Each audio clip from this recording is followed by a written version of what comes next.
2020, the year has been a disaster in many ways, but we found reasons to smile. A lot of people, places, and things left us feeling the spirit of the bluegrass.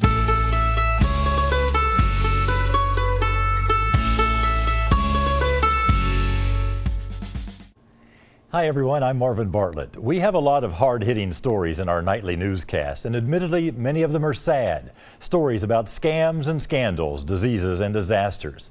Sometimes we need to be reminded of the good around us. So over the next half hour, we'll revisit some of my favorite feel-good stories from 2020. Let's start with art. So this is your workshop down here? Yeah, this is the workshop. When Minnie Atkins takes a visitor into her she shed, they're surrounded by wild creatures and colorful people, possums and pigs, sheep with songbooks, figures from the Bible, nursery rhymes, and her imagination. I don't know what it is, and I don't know who I'm making first, so I'm going to call it a who what. Art collectors from all over the world have been in this workshop in Elliott County. I've heard, that I've been recognized nationally and internationally as a famous folk artist. That recognition really took off after Minnie was featured in the 1989 book, Oh Appalachia, Artists of the Southern Mountains. Almost every day you can find her in her living room with a towel in her lap, whittling away at a piece of wood. Oh, I love it. I don't like to be called a folk artist. I like to be called a wood carver. It's something she's done since she was a little girl, carving things to play with because her family couldn't afford toys. And you ain't never supposed to whittle towards you, but I do sometimes. She sold her first pieces to a gallery in Moorhead in 1986. She still has the bill of sale, showing she made $32 for 4 figures. Now collectors will pay hundreds of dollars for just one. Oh, I'm a-telling you, in the beginning it was all about the money, and paying your electric bills and all of that. A yard sale is good, but a flea market's better, and a gallery is better than that, and a museum's where it's at. Her pieces are in a lot of museums, from the Folk Arts Center in Moorhead to the Smithsonian. And 170 of them sit on a table in the Lexington home of Mike Norris. Ring around the moon. He's written 4 children's books, illustrated by pictures of Minnie's carvings. He sends her 10 rhymes at a time, and within days she has figures to match them. Are we all us, or just a part? Who can be trusted, head and heart? Am I for mine, and you for yours? Who holds the sign, hooray for ours? Art is not about holding on to something and clutching it tightly, but it's sharing it with other people. And when you're free enough to do that, you'll be rewarded. And I've seen that over and over again with Minnie. Their first book was The Bright Blue Rooster, and roosters and chickens have almost become Minnie's signature work. She's made more of them than she can count. Can't you see that it's taking shape? Now, as she's about to turn 86, Minnie Atkins is still as sharp as her knife, with no intention of slowing down. I hope and pray that God will make me able to keep on a-keeping on till He gets ready to take me home. Until then, let the chips fall where they may. There's more whimsy to add to the world from this little house in the hollow. You have to love her spirit. I met a young man this fall who has the same kind of drive and love for people. He's not an artist, but he is an entrepreneur with a sweet future. A banner outside Thomas Nelson High School encourages students to achieve the impossible. Parked nearby is the improbable. When I came up with the idea of an ice cream truck, my mom was like, well, what? How are we going to do that? And my dad was like, I don't know if you can do that. And I was like, well, I said, we just got to get at it. When 16-year-old Benjamin Williams puts wheels in motion, things get done. My best seller is either the Butter Pecan or the Bourbon Crunch. As a member of Future Farmers of America, he decided he wanted to help Kentucky's struggling dairy farmers. So he bought an ice cream truck. Well, I said, I've had my fair share of manure scooping, so I was like, I want to lean something towards business. When Ben bought this truck 2 years ago, he wasn't old enough to drive it, and it certainly didn't look like anything you'd want to serve food out of. He found the 1989 panel truck in a junkyard. Of course, since it's aluminum, it didn't rust, thankfully, but it did have a lot of mold on the outside of the truck. So I ended up cleaning it for a total of 8 hours. It took a lot of bleach. Ben took out a $10,000 loan to buy freezers and get the truck decorated, and learned a lot about health department regulations and business licenses. Nothing's impossible. It just takes a lot of hard work and elbow grease. I'm pretty basic. Can I do chocolate? Now, Ben's Jammin' ice cream truck is seen at events all over Nelson and surrounding counties. It happens that everywhere I go, somebody's like, hey, that's the ice cream man. There you go. Thank you so much. You're welcome.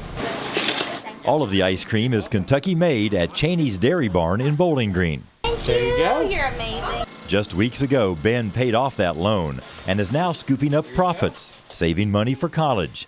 His teachers aren't surprised. Ben's going to take over the world someday, yes, and leave the world a better place. Ben got his driver's license in August, so now his mom doesn't have to drive the truck. In every way, he's the owner and operator, with an early start on the road to success. If you have an idea, just go at it and work hard for it.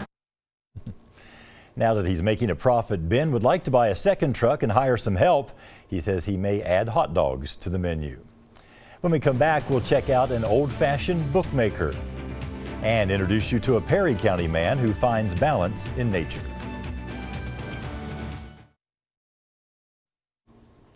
One recent report showed digital book sales are up 120%, but reading on a tablet just doesn't do for some folks. They like the feel of a real book in their hands, and perhaps no books feel better than those published by a small press in Kentucky. In this workshop near the small town of Monterey, Gray Zeitz minds his P's and Q's. I guess it helps if you're a little dyslexic, because everything is backwards, you know. He spends hours almost every day placing metal type into rows, forming words one letter at a time that become sentences, then paragraphs, then chapters. I've done it so long, sometimes when I'm writing, I have to stop and think which way a D and a B goes, you know. Wait a minute. This is the inking disc. For 45 years, he's operated Larkspur Press, a place that prints books the old-fashioned way. The press that I'm using right now was made in 1916. Setting type goes all the way back to Gutenberg. Life is definitely slower here. Yeah, people come in and they say, oh, I could never do this. You have to be patient and particular. You can't feel pressure that you are forced to work fast. That only makes you have mistakes. Larkspur puts out just 2 or 3 books a year, mostly poetry and short fiction by Kentucky authors. The books are printed on handmade paper that almost feels like fabric. Well, they have the work of the hand with it. That really just says it there. You know, you can tell that it was handmade. Zeitz says he doesn't know of another press in the country that does what he does, which is turn out handmade editions of 300 to 600 copies that are affordable. Most cost from $20 to $40. Other hand presses only do large special editions that can cost hundreds of dollars. I print letterpress because I enjoy it and because I think it looks better. The press is the only motorized thing in here, and when Zeitz is feeding pages by hand, it's the only part of the process that has a steady pace. It's a dance. It's just a dance. Right now, Zeitz says he's about 2 years behind in his work. He may never catch up, and that's just fine with him. I enjoy it. I enjoy every part of it. There's a lot to be said about having a job that you truly enjoy. Zeitz does have one co-worker who works from home right now. She hand sews the pages together for each book. Earlier in the year, I met another man who loves solitude. He beats the boredom of living during a pandemic by finding balance in nature. You're never too old to play in the creek. There's something about Adam Fields and streams. A solid base rock, though, that's a must. You can't have it wobbling. He's a 34-year-old man who plays with rocks. Balancing is, it's relaxing, but it's also super difficult. Adam discovered a new hobby at a time when he really needed some balance in his life. I went through a divorce a couple years ago, and I was devastated. Was definitely unprepared for it. And I was just so anxious, I didn't know what to do with myself. I remembered rock balancing, And I started doing it, and it was amazing. It saved me. It was a godsend for me. Rock balancing takes an incredible amount of patience. You'll actually feel it start to catch. Adam has made hundreds of temporary towers and makes the nearly impossible look easy.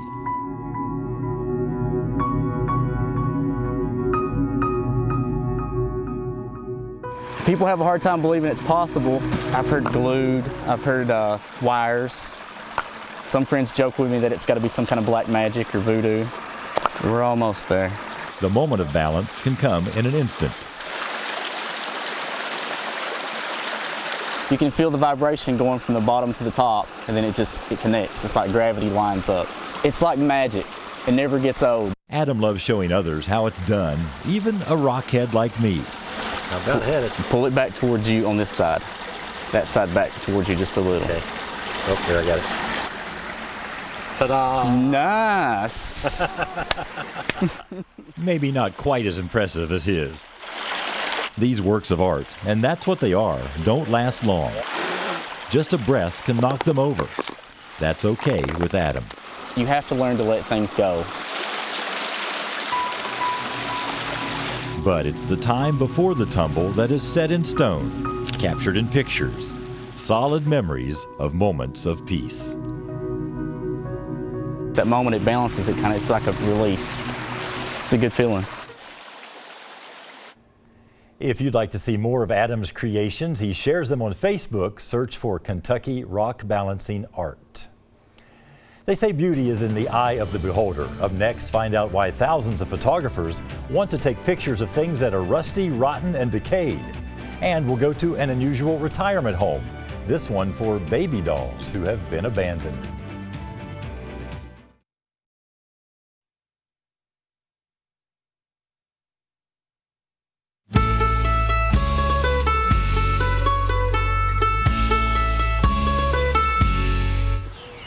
An abandoned house is like a beacon to Al Cox. You can't drive down a road without finding one. He jumps out of his car every time he sees a deserted dwelling. A dilapidated building gets his heart ticking. It's a rush. His camera clicking. Like how the weeds grow into it, I guess. This Lincoln County man is just one of thousands of amateur and professional photographers who post their pictures on Abandoned Kentucky, a Facebook group with more than 180,000 members. The group was started by Steve McManus, who has always loved old things, such as the rusty 1928 tractor in his driveway, a lawn ornament that still works. He never dreamed so many people would want to see and share pictures of things being reclaimed by nature. There's a romance. Some of these buildings are so beautiful, and it's just unbelievable that they're abandoned, that they've been left to rot and decay. And I think there's also this notion, the sort of the impossible dream thing, like, wow, wouldn't I love to restore this? Most of the sites are too far gone or too expensive to save. And it's sad. I mean, this was someone's home. There was good times here. That's why Al and others try to preserve the homes the only way they know how, with pictures. There's just something about it. It's relaxing. I mean, I've been out in the rain. I've been out in the snow, sleet. Doesn't matter. It's fun. The group has some rules. Never go onto a property without permission. Leave things as you found them. And keep the locations secret. They don't want to invite vandals or thieves. It looks like they were here one day and then all of a sudden they were just gone. What the photographers of Abandoned Kentucky want you to know is that these places have a history. Families lived here. Maybe babies were born here. Perhaps people died here. When you don't know the real stories, their photos can open the door to your imagination. But yeah, there's a lot of people that swear there's ghosts in them, and maybe, I don't know. Wow, that's crazy. When the shutterbugs are allowed to go into a house, they often find time standing still behind the shuttered windows. Clothes still hang in closets. Once treasured possessions now gather dust. It is very strange sometimes to see somebody's life just left behind. It is sort of mysterious in a way. Sometimes neighbors and relatives come around to share stories, dreading the day the landmarks will be gone for good. It's going to be sad, really sad. But before the homes disappear, Al and thousands like him will give them one more chance to be admired. See, this is all art to me. They may go without a fight, but not without a photo. Everything has a story. I guess I'm trying to bring the house back to life with the pictures. It's not just houses you'll see on the abandoned Kentucky site. There are pictures of old churches, school buildings, vehicles, barns, and bridges. Sometimes childhood things are abandoned, but there's a place in Rowan County that takes in discarded dolls and gives them a forever home. From the moment you step on this property east of Moorhead, you may feel you're being watched. Eyes peer at you from trees, fence posts, flower beds, even from the sidewalk. I am very pleased to have been awarded the title of Slightly Mad Scientist. Cecil Eisen is the lead researcher at the Home for Wayward Baby Dolls. Any baby doll abandoned, abused, no matter what type of condition they're in, they're welcome here to spend out their last days. He's a retired forest ranger and archaeologist. This one has a story behind it. In the mid-1980s, he began collecting dolls he found in the woods, and oddly, there were a lot of them. It was just too interesting to look at another side of human behavior, and that was the abuse of baby dolls. Now, with tongue-in-cheek, he gives tours of his research facilities, along with his wife, Bet, the home's executive director. This is curation facility number 1 that we're in, and this is where we put a lot of the baby dolls that are given to us. This is curation facility number 2. These are all crime scene victims. This is research area number 14C. This one is devoted to the study of Barbies and Barbie wannabes. Bet has even rescued mannequins from closed department stores. They sit on the porch and change clothes with the seasons. Normally we don't really have to decorate very much for Halloween. It's already here. In fact, that's what the dolls are, decorations. Some might call it folk art. I just call it the way we live. They have toys where others might place a bird bath or pink flamingo. We decorate with what we have on hand, and luckily for us, I guess, we have lots of baby dolls. The Eisens realize some people think this is creepy. For them, it's just watching what nature can create through the natural process of decay. Now dolls come in from all over the world. In the height of the clown scare, a lady brought us this whole box of clown heads. The person who delivered this one thought that it may be from another world. There are even some dolls here that are reputed to be possessed or haunted. If visitors want to go near those, Cecil provides a lead vest for some extra protection. I don't question them, I just record as they come in. Until we receive adequate funding, the barn will have to do. It's hard to describe this place. It's not a tourist attraction or museum, although it gets plenty of visitors. And despite what Cecil tells you, it's not a real active center for scientific discovery. I still dabble in research, but for the most part now we're a refuge. What it is a curious place where smiles may last for generations. Home sweet home for a man, his wife, and their hundreds of babies. I hope it's just a happy place. The best way to see the collection is to follow the Home for Wayward Baby Dolls on Facebook.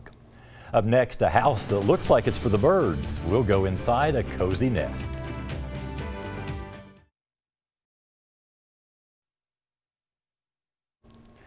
Welcome back. A lot of us like to see inside other people's homes. There's a house in eastern Kentucky that people have been trying to peek inside for decades. It's a nest unlike the rest.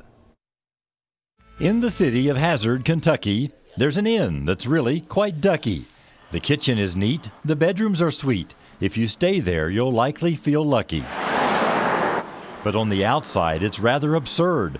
My word, it looks like a bird. The builder must have had a screw loose to design a house while eating the goose.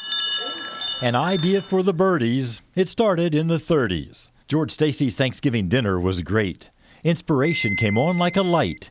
He liked what he saw on his plate. Mind you, was drinking a little bit that night. The plans came together quickly, a rocky nest, an egg-shaped pane. His wife Ollie watched it all unfold. She thought he was absolutely insane. But 7 years later, the Goose House was cooked. It had fine feathered features everywhere anyone looked. It has traffic lights for eyes that used to glow with bright green glares. We hope to have that feature back soon as we can do some more repairs. And yes, it recalls our child time, that particular goose that made us rhyme. Goosey, goosey, gander, where shall I wander? Sherry Spradlin now manages the Goose as a bed and breakfast nest. Alice McIntosh and her niece Reagan give tours. They know the place the best. Their family tree includes the Stacys, the home's history they can produce. If you look into the corner of this room, you'll actually see the stairs that lead up to the head of the goose. The attic shows the structure spine. It's actually an inverted boat. There's a museum up there with pictures that share how they've kept the goose afloat. Although it was always foremost a home, there was roadside business each day of the week. A market, a gas station, a place to buy lunch. It's very, very unique. With a beak. Many visitors to Hazard are surprised to find this when they meander. Others have heard all about it and come just to give it a gander. The private home often brought the uninvited. It's a lot of people dropping by when you live here, just wanting to see the inside. So there's a foul crowd that's really excited now that the doors have opened wide. Visitors are flocking from all over the world. They get goosebumps from all that they're shown. They'll long remember this flight of fancy. They just see this and their minds are blown. The house is one newfound devotion, just like it had back in the day. It was not a bird-brain notion. We'd love for you to come and stay. If you can't stop for a visit, at least give a honk as you pass.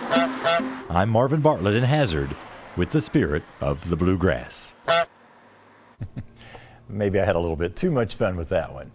Well, I'll leave you now with a little music. This fall, I met the artists at Turtle Farm Pottery in Wolfe County. They're also musicians, 2/3 of a group called the Handshake Deals. Until next time, I'm Marvin Bartlett with the spirit of the Bluegrass. Well, you can barely hear the train whistle blowing across the river tonight. The cow farmer's trying to get all of his hay dry. But he can't tell the wind from the work. Then he can't tell the sweat from his dang t-shirt. He feels the years start to roll by as he spits on the ground and looks up to the sky. It's always one thing after another. It looks like